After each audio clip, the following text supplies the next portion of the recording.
हम लोग पढ़ रहे हैं जुड़वा बच्चा, ट्विंस। इसको बोला जाता है, ये जुड़वा बच्चा जो होता है वो दो प्रकार का जुड़वा बच्चा होता है। एक होता है समरूप या एकल युग्मनज जिसको बोलते हैं, और दूसरा होता है असमरूप, इसका दूसरा नाम है सहोदर, और इसका तीसरा नाम है द्वियुग्मनज। तो पहला स्टार्ट कर रहे हैं कि जो ट्विंस होता है, जो जुड़वा बच्चा होता है, इसमें पहला प्रकार है समरूप या एकल युग्मनज। समरूप या एकल युग्मनज, आराम से समझते जाना कि क्या होगा ये। देखो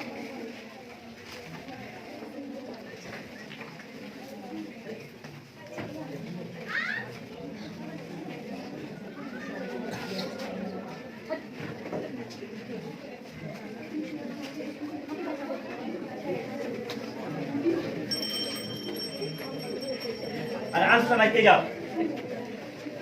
ये है फिलोपियन नालिका, इसको बोलते हैं हम लोग, बोलते हैं ना फिलोपियन नालिका। अरे हल्ला शांत कर लो थोड़ा सा, ठीक है। अगर ग्रामीण में आसपास कहीं देखी होगी जुड़वा बच्चा तो कैसे होता है, ये पूरा प्रोसेस समझो, ठीक है। तो देखो ये मान लो ये योनि भाग है, इस योनि भाग से क्या आ रहा है, शुक्राणु। ये शुक्राणु आया। हम तुमको ये बताए थे कि जो आर्तव चक्र जो आता है महिला में 28 दिन में एक बार आता है, बताए थे ना आर्तव चक्र, जिसको मासिक चक्र भी बोलते हैं। ये भी बताए थे कि आर्तव चक्र के 14 डे पे, मतलब आधा दिन पे अंडोत्सर्ग की प्रक्रिया होता है। और ये भी बोले थे कि लगभग महिला में 99.99% महिला में, ठीक है, आर्तव चक्र एक बार आता है 28 दिन में, और अंडोत्सर्ग की प्रक्रिया 28 दिन में एक ही बार होता है। कितना परसेंट महिला में, 99.99% महिला में। तो जब अंडोत्सर्ग की प्रक्रिया हुआ 14 डे पे, जब द्वितीयक अंडक निकला, द्वितीयक अंडक इस तुम्बिका वाले भाग पे आया, तो देखो ये द्वितीयक अंडक है, क्लियर है।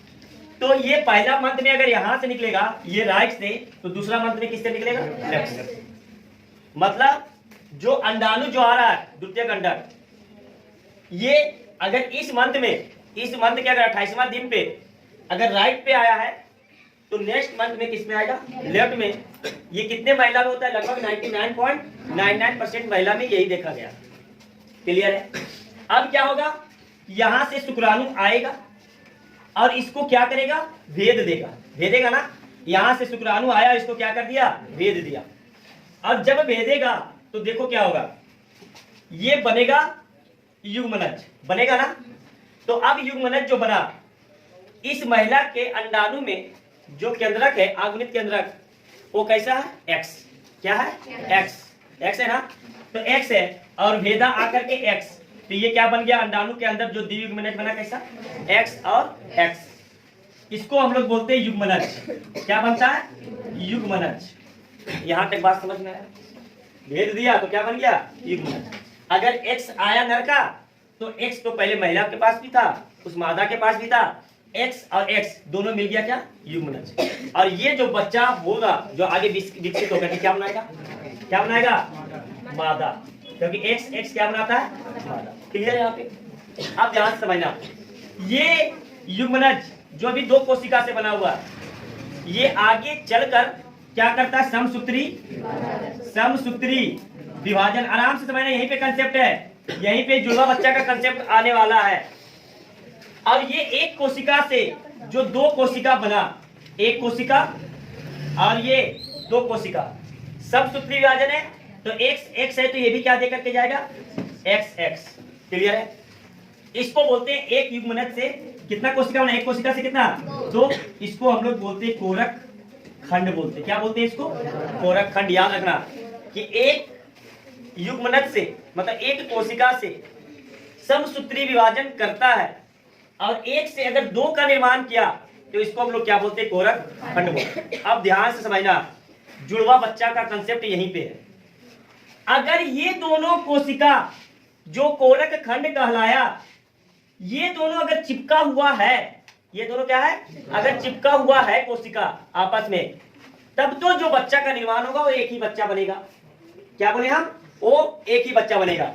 अगर ये दोनों कोरक खंड दोनों अगर अलग हो गया, ये भी एक दूसरे से चिपका हुआ नहीं है, तो ये प्रत्येक कोरक खंड एक युग्मनज की तरह क्या करेगा, काम करेगा। तो यहां से एक का निर्माण होगा आगे विकसित होकर के, और यहां से एक का निर्माण होगा।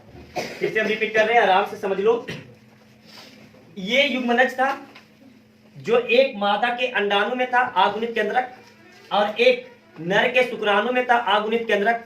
दोनों मिला, जब भेदन किया तो क्या बना दिया, युग्मनज, जो कि कैसा था, द्विगुणित। कैसा था, द्विगुणित था। क्लियर है यहाँ पे। अब ये समसूत्री विभाजन करेगा तो एक कोशिका से कितना निर्माण करेगा, दो कोशिका से। एक कोशिका से कितना निर्माण करेगा, दो। प्रत्येक कोशिका को हम लोग क्या बोलते हैं, कोरक खंड बोला जाता है। अगर ये कोरक खंड अगर चिपका हुआ है, दोनों कोशिका आपस में चिपका हुआ है, तब तो एक बच्चा का निर्माण होगा, जो सिंपल होता है जनरली, ठीक है। लेकिन अगर ये कोरक खंड जो युग्मनज से दो अगर अलग अलग हुआ, तो ये प्रत्येक कोरक खंड अब कैसा काम करेगा, युग्मनज की बात।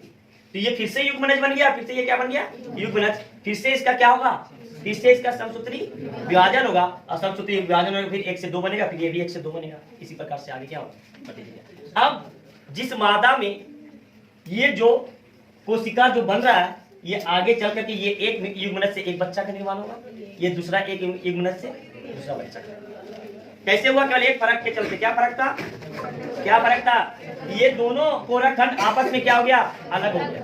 अगर चिपक जाएगा तो एक बच्चा, अगर ये कोरक खंड अलग हो गया तो दो बच्चा का निर्माण। समझ में आ गया बात। अब तुम ही बताओ, आराम से समझना। अब तुम ही बताओ यहाँ पे शुक्राणु में आगुनित केंद्र क्या आया था, एक्स। क्या आया था, एक्स आया था ना। तो ये मादा में तो पहले से क्या होता है, एक्स ही होता है। तो ये एक्स और एक्स, ये क्या बनाता है, युग्मनज एक्स एक्स, जो आगे चल करके कितना लड़की का निर्माण होगा, दो लड़की। समझ में आया बात। अब सुनो ध्यान से, अगर ये शुक्राणु वाई लेकर के आ गया, ये क्या लेकर के आ गया, वाई, तो बताओ जो युग्मनज बनेगा वो कैसा बनेगा, एक्स। जो आगे चल करके जो कोरक खंड बनाएगा, जो अलग अलग होगा, वो भी कैसा बनेगा, एक्स वाई। अब बताओ क्या होगा, ये दोनों क्या होगा, लड़का। इस केस में दोनों मादा, और इस केस में दोनों। समझ में आ गया बात। क्या इसमें नर और मादा दोनों हो सकता है, इस केस में कभी भी नहीं हो सकता है, क्योंकि एक ही युग्मनज से दो बन रहा है, एक ही युग्मनज से दो का निर्माण हो रहा है। अब ये जो दोनों बच्चा बनेगा, उसका दोनों का शक्ल क्या होगा, लगभग एक ही ऐसा होगा, क्योंकि एक ही युग्मनज से दो बन रहा, तो दोनों का शक्ल एक ही जैसा मिलता जुलता होगा। समझ में आ गया बात, क्योंकि एक ही युग्मनज से दो बन रहा है। क्लियर है, समझ में आ गया। तो सिंपल सा है कि इसमें यही होगा कि जो युग्मनज से जो कोरक खंड बना, ये दोनों कोरक खंड आपस में अगर नहीं चिपका, तो कोरक खंड फिर से पुनः कैसा काम करने लगेगा, युग्मनज की भांति। और युग्मनज की भांति करने लगेगा, तो ये भी एक युग्मनज बन गया, ये भी क्या बन गया, एक युग्मनज। जो आगे चल करके एक नर का निर्माण इससे होगा, और आगे चल करके एक नर का निर्माण इससे होगा। तो इसी को बोलते हैं हम लोग क्या, समरूप, समान रूप। क्योंकि समान रूप क्यों दिया गया, क्योंकि एक ही युग्मनज से बना। दूसरा नाम इसका देख लो, दूसरा नाम क्या बोले थे, देखो इसका दूसरा नाम क्या बोले थे, एकल युग्मनज। एकल युग्मनज क्यों दिया गया, क्योंकि एक ही युग्मनज से दोनों बना हुआ, इसलिए इसका नाम क्या है, एकल युग्मनज। समझ में आ गया, क्लियर है, ठीक है। अब जवाब पूछ रही है, सर 4 बच्चा कैसे होगा, हाँ समझ में आ गया, 4 बच्चा कैसे होगा। अब क्या होगा, हाँ अब जितना करना है करते जाओ। अब देखो 4 बच्चा का बात है, तो देखो इधर अल्लाह साहब यहाँ से बना, आराम से देखो इधर, ये 2 बनेगा, यहाँ से फिर से कोरक खंड बनेगा। अब ये दोनों के दोनों कोरक खंड अगर अलग हो गया, तो ये फिर से ये जो कोरक खंड है फिर से कैसा काम करने लगेगा, ये फिर से दोनों कोरक खंड अलग हो गया। तो बताओ, खुद से बताओ कि कितने बच्चा का वहां पे होना चाहिए। अगर ये दोनों चिपक गया तो एक यहाँ से और एक, इसी प्रकार से 4, इसी प्रकार से 6 भी हो जाएगा, 8 भी हो जाएगा। सेकेंड,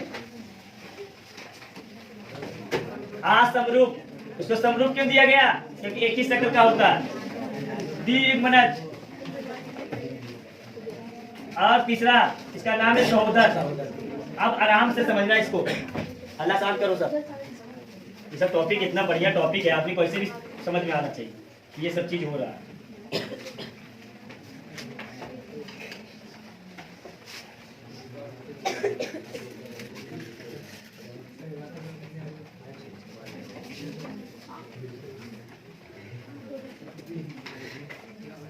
सुनो, ये मादा के योनि है, ये गर्भाशय, ये फिलोपियन नालिका। आराम से समझो। कुछ महिला, लाखों महिला में वैसा एक दो महिला को देखा जाता है। कुछ महिला मतलब 99.9% में क्या होता है ना कि 28 दिन में एक अंडाणु का क्या होता है, निर्माण होता है, अंडोत्सर्ग की प्रक्रिया होता है 28 दिन में। लेकिन कुछ महिला ऐसा होती है जिसमें हार्मोन की वजह से बोल रहे, ठीक है, हार्मोन एक्स्ट्रा निकलने के या स्राव होने की वजह से, शरीर मतलब हार्मोन का कुछ एक्स्ट्रा एक्टिविटी होने की वजह से क्या होता है, आराम से समझो कि एक ही बार में दो अंडोत्सर्ग की प्रक्रिया हो जाता है। एक ही बार में, क्या बोल रहे हैं, फिर से रिपीट कर रहे हैं। कुछ महिला, लाखों करोड़ों में 1 2 4 महिला में कुछ हार्मोन की वजह से या हार्मोन का स्राव अधिक होने की वजह से एक ही समय में दोनों फिलोपियन नालिका में जाकर के अंडाणु क्या होता है, बंद करके रखा जाता है। एक यहाँ और एक इधर भी। समझ में आया बात? कुछ महिला में किसकी वजह से, हार्मोन की वजह से। कौन से हार्मोन, प्रोजेस्टेरोन और एस्ट्रोजन या LH या FSH। समझ में आया ना? ये सब हार्मोन की वजह से कुछ लाखों करोड़ों की संख्या में से 1 2 महिला में एक ही बार में दोनों फिलोपियन नालिका में अंडाणु का निर्माण हो जाता है। यहां तक समझ में आ गया बात? अब क्या होगा कि यहां तो शुक्राणु गया, लाखों करोड़ों की संख्या में गया ना, लाखों करोड़ों की संख्या में, जिसमें से 100 से 200 क्या रहता है, जीवित रहता है। बता चुके हैं।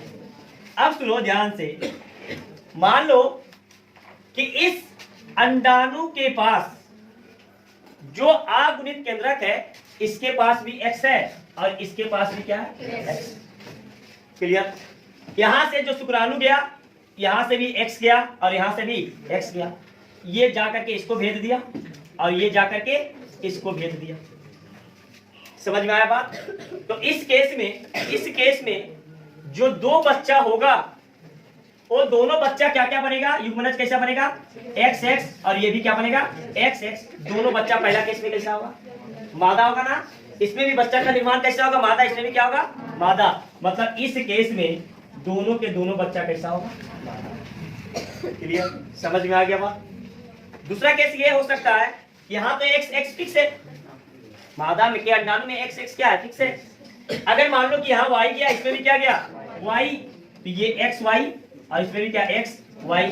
तो दोनों केस में जो होगा कैसा होगा, दोनों केस में कैसा होगा, समझ में आया बात? इधर भी गया Y और इधर भी गया Y। तीसरा केस ये भी हो सकता है कि इधर X गया, इधर Y गया, अलग अलग शुक्राणु जा रहा है ना।